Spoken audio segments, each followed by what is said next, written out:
Hi. We are going to make tonight some Alfredo sauce from scratch.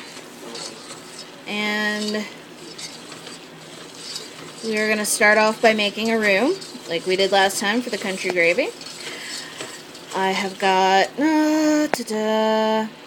half a stick of butter, maybe a little more. Turn it down a bit. Butter will burn. I would do this on medium. So get all your butter melted.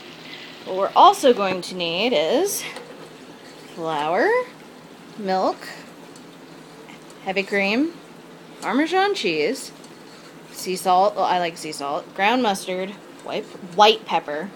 It has to be white pepper this time, or else your Alfredo sauce will look dirty, and some pasta I have already made. That's a pound of wheat pasta, so this should be sufficient sauce for about a pound of pasta. You can always make more or less. So, as we did last time, I'm going to incorporate some flour into the butter, and this is still wheat flour, but it's a lighter wheat flour. It's probably not very good for you, but neither is this sauce. It's got less, it's more refined.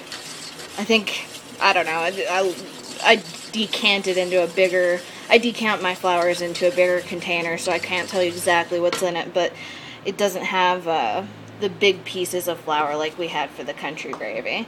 So I put maybe 1/3 of a cup in here of flour. And again, like last time, you want to cook it just enough so that the flour taste is gone.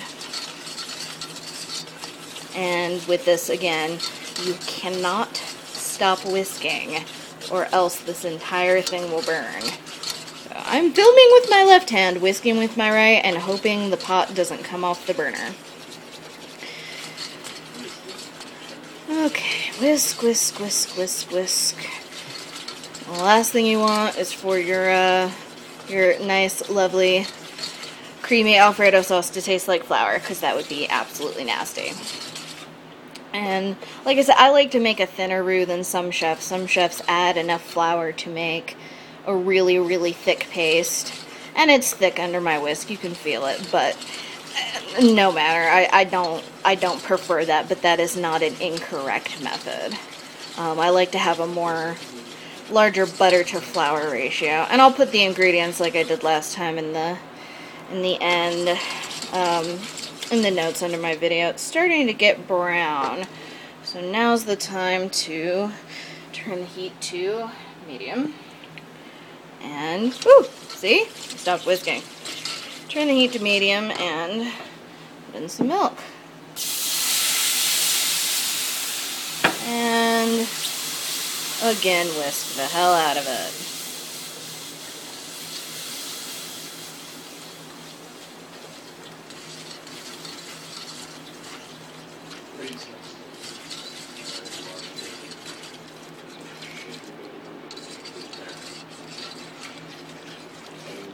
It needs to be a little higher. Okay. Whisk, whisk, whisk, whisk, whisk.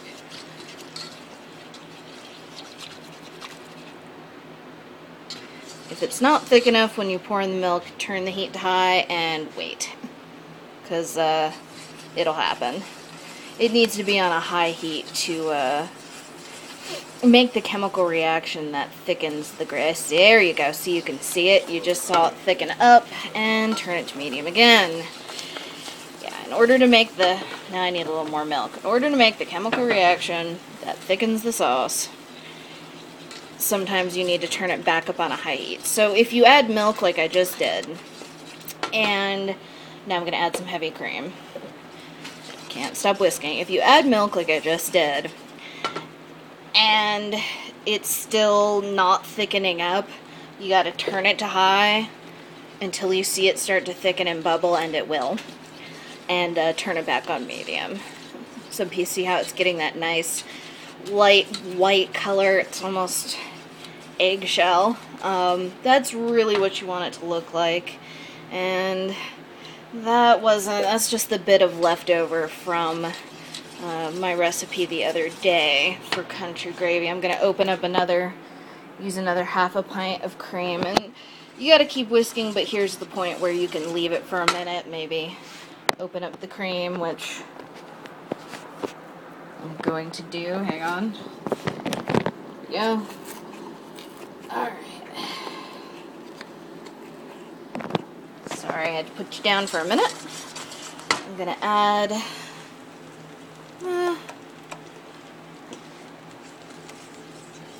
let's see, it will get thicker when we put the Parmesan cheese in.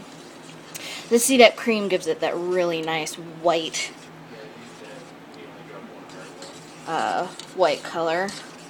So, maybe about a third of it.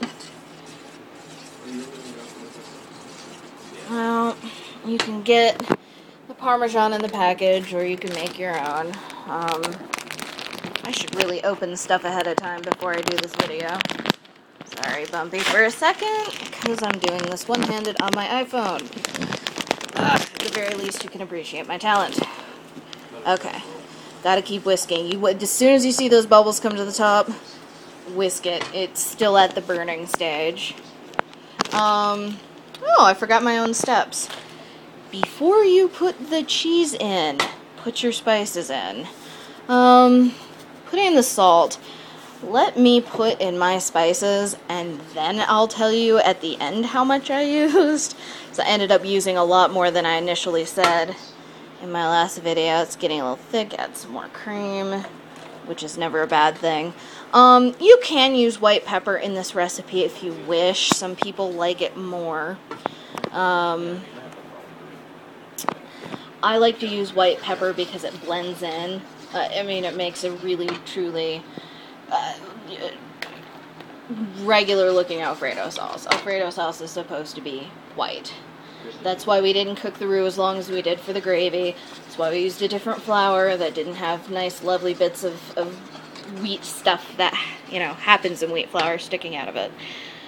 Again, use some ground mustard. That is my now not so secret weapon for sauce. Like I said, before it gives that nice, lovely bite to sauce, I'm going to turn it a little lower. Not quite need it to bubble now. But yeah, it gives that nice, lovely bite to sauce that I appreciate. A little more salt, a little more ground pepper. The reason you add your spices before your cheese is because, quite simply, it's a pain in the ass to whisk to completely incorporate spices into a sauce when you're trying to melt the cheese. And you can see I'm slowly adding in more of the heavy cream. And you know, you can cheat. You can use just milk. But it won't... I mean, if you're going to make the real stuff, you know... I definitely don't have a huge bowl of this, you know, at the end of the day, and I'm not the skinniest person, but I am health conscious. This stuff's for my husband. You really don't want to cheat on this stuff, because you do sacrifice taste, and I don't like sacrificing taste on damn near anything. I just don't. So you can see with this gradual, consistent whisking, there's pretty much no lumps in this. If you can see, it's got the consistency of cake batter, which is where you want it. Maybe a little bit more loose, but you can see where it is. And again, don't dip your finger in the pot unless you have no fingerprints like I do from doing that for years. Needs more salt, definitely. Needs more ground mustard. Do it to taste. You can always add salt. You cannot take it out after you've added it. If you do add too much salt, you can always add more milk, more cheese, and that will help quite a bit. Like I said, I like my stuff spicy. It makes me happy. Okay, What I'm gonna do now is the entire package of, let's see, 5 ounces of Parmesan cheese is going to go in this sauce. Just dump it in there. And again, if you're like me, you take some from the top. And probably don't panic when it starts to get clumpy. It'll melt. This is why you didn't put in all your milk or cream at once, because this is what it's going to do until it's melted. So, and I like to clean up as I cook.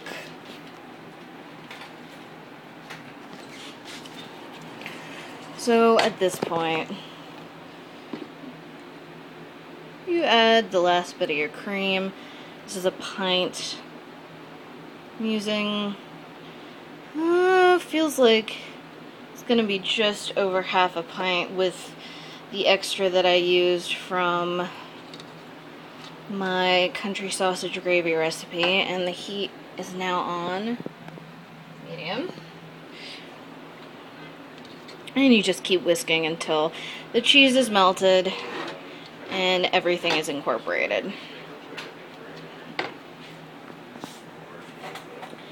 Okay, just got a spoon to do the tasting with. So it's going to be lumpy until it all melts. And what you do once it all melts is you do your final taste check. And you can have this, I mean, this is a cheese sauce, you can have it as thick or as thin as you like. I usually, there we go. I usually go for, since I can't hold that, I've got it stuck under the tip of my Dutch oven, which, these are amazing. But you add more milk, more cream to get the consistency you want. I don't quite like it this thick, but I'm never exactly sure with the cheese how it's going to turn out. How a sauce is going to turn out. And you don't want it too thin, because it's not going to adhere to the pasta correctly.